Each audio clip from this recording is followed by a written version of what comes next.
Assalamualaikum warahmatullahi wabarakatuh. Kami dari kelompok 3 akan mempresentasikan mengenai sebab-sebab turunnya Al-Quran atau yang dinamakan dengan Asbabun Nuzul. Sebelumnya, perkenalkan nama saya Siti Nurul Azizah dan rekan saya Syahrul Muzaki dan juga Nila Amalia. Dari kelas A1K, mata kuliah Metodologi Studi Quran Hadis dan diampu oleh beliau Ibu Rohana, Magister Pendidikan Islam. Di sini kami akan membahas beberapa rumusan masalah. Untuk yang pertama yaitu pengertian Asbabun Nuzul, yang kedua tahapan turunnya Al-Quran, dan yang ketiga sebab-sebab turunnya Al-Quran, yang keempat kaidah Asbabun Nuzul, yang kelima urgensi Asbabun Nuzul, dan untuk yang terakhir yaitu pandangan ulama terkait Asbabun Nuzul. Untuk yang pertama yaitu pengertian Asbabun Nuzul. Asbab an-nuzul merupakan bentuk idhofah dari kata asbaba dan nazala. Kata asbaba merupakan jamak dari kata sababa yang berarti sebab, maka asbaba mempunyai arti sebab. Sedangkan kata an-nazal berasal dari kata nazala yang berarti turun. Jadi, secara etimologi, sebab an-nuzul adalah sebab-sebab yang melatar belakangi terjadinya sesuatu. Di sini juga ada pengertian asbabun nuzul menurut para ulama. Untuk yang pertama, itu dari menurut Az-Zarqani adalah hal khusus atau sesuatu yang terjadi serta hubungan dengan turunnya ayat Al-Quran yang berfungsi sebagai penjelas hukum pada saat peristiwa itu terjadi. Untuk yang kedua yaitu menurut As-Sabuni adalah peristiwa atau kejadian yang menyebabkan turunnya satu atau beberapa ayat mulia yang berhubungan dengan peristiwa dan kejadian tersebut, baik berupa pertanyaan yang diajukan kepada Nabi atau kejadian yang berkaitan dengan urusan agama. Untuk yang ketiga yaitu menurut Jubaih Salih adalah sesuatu yang menjadi sebab turunnya satu atau beberapa ayat Al-Quran yang terkadang menyiratkan suatu peristiwa sebagai respon atasnya atau sebagai penjelas terhadap hukum-hukum ketika peristiwa itu terjadi.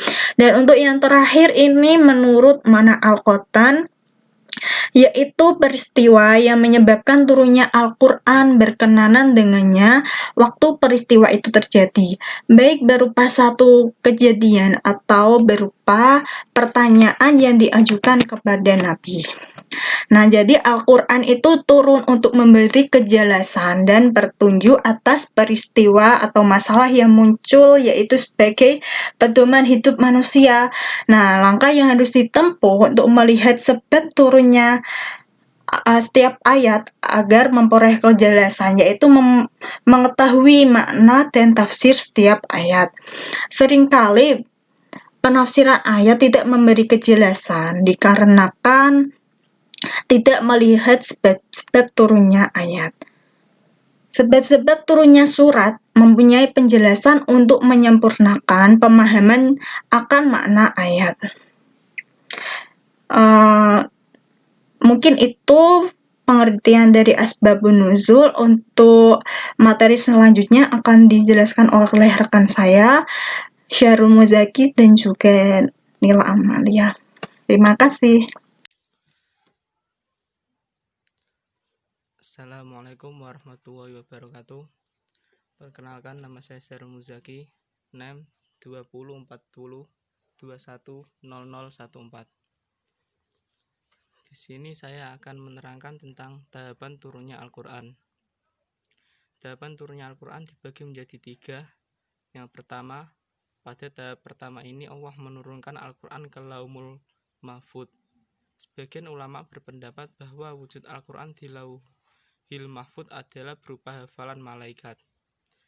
Yang kedua, pada tahap kedua ini Al-Quran diturunkan ke Lauhul Mahfudz ke Baitul Izzah. Menurut pendapat yang paling sahih, Baitul Izzah ini ada di langit yang paling bawah atau langit dunia.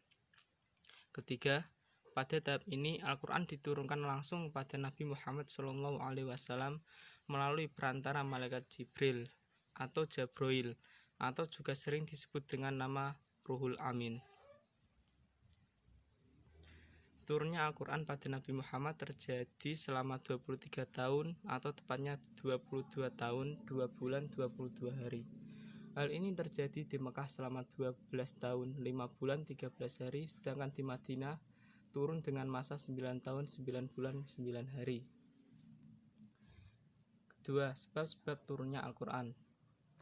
Sebab-sebab turunnya Al-Quran didefinisikan sebagai peristiwa yang menyebabkan turunnya suatu ayat yang dijadikan petunjuk hukum berkenaan dengan kejadian pada saat turunnya ayat tersebut.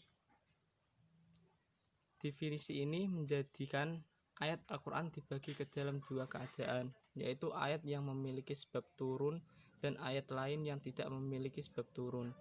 Dalam arti luas, sebab turun didefinisikan sebagai peristiwa yang menjadi petunjuk hukum berkenaan dengan turunnya Al-Quran. Sekian, Assalamualaikum warahmatullahi wabarakatuh. Assalamualaikum warahmatullahi wabarakatuh. Saya Nila Amalia, NIM 2040210025. Di sini saya akan menerangkan tentang urgensi asbabun nuzul. Urgensi asbabun nuzul dalam menafsirkan Al-Quran yaitu mengetahui asbabun nuzul sangat membantu untuk mengetahui ayat Al-Quran serta mengetahui rahasia-rahasia yang dikandungnya. Oleh karena itu, mengetahui rahasia-rahasia yang dikandungnya oleh karena itu, sekelompok ulama hadis dari kalangan sahabat dan tabi'in menaruh perhatian terhadap riwayat-riwayat asbabun nuzul. Semenjak dahulu bahkan hingga sekarang ada sebagian orang yang beranggapan bahwa mempelajari asbabun nuzul tidak ada manfaatnya. Lebih jauh mereka mengatakan bahwa mempelajari ilmu ini sama dengan mempelajari sejarah. Sebuah sejarah yang telah usang ditelan zaman tidak memiliki makna apa-apa. Ungkapan seperti ini sangat tidak berdasar karena jika diteliti secara jeli ternyata mempelajari ilmu asbabun nuzul ini bukan hanya mengulas lembaran sejarah masa lalu, tetapi lebih dari itu, ilmu ini menyimpan rahasia dan manfaat yang sangat banyak. Banyak di antara pakar ilmu Al-Quran mengungkapkan dan menulis secara panjang lebar tentang manfaat mempelajari asbabun nuzul. Nama-nama seperti Abdul Azim Al-Zarqani, Abdullah Al-Zarkashi, Jalaluddin Al-Suyuti, Al-Wahidi, Ibnu Taimiyah, dan masih banyak lagi yang lainnya adalah orang-orang yang berkontribusi besar dalam menyingkapkan rahasia dan manfaat mempelajari ilmu ini. Di sini saya akan menjelaskan rumusan masalah yang terakhir mengenai pandangan ulama tentang asbabun nuzul. Di antara salah satu alasan mengapa ulama menyatakan ada sebagian ayat Al-Quran yang diturunkan karena suatu alasan tertentu atau karena adanya sebab. Sebagai contoh, ketika Rasulullah SAW berdakwah secara sembunyi-sembunyi, lalu sahabat Umar bin Khattab mengusulkan kepada Rasulullah SAW untuk menyiarkannya secara terbuka.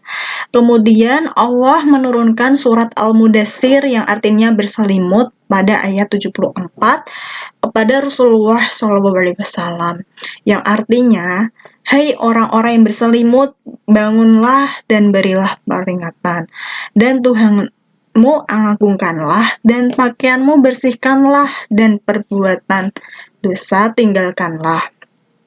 Namun para ulama menyatakan ada perbedaan pendapat mengenai asbabun nuzul tersebut.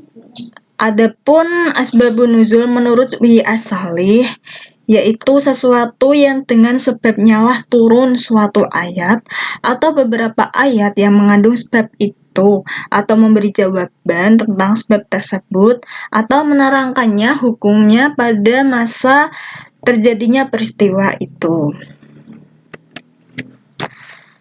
Demikian presentasi dari kelompok kami. Apabila ada yang kurang paham bisa ditanyakan melalui grup chat.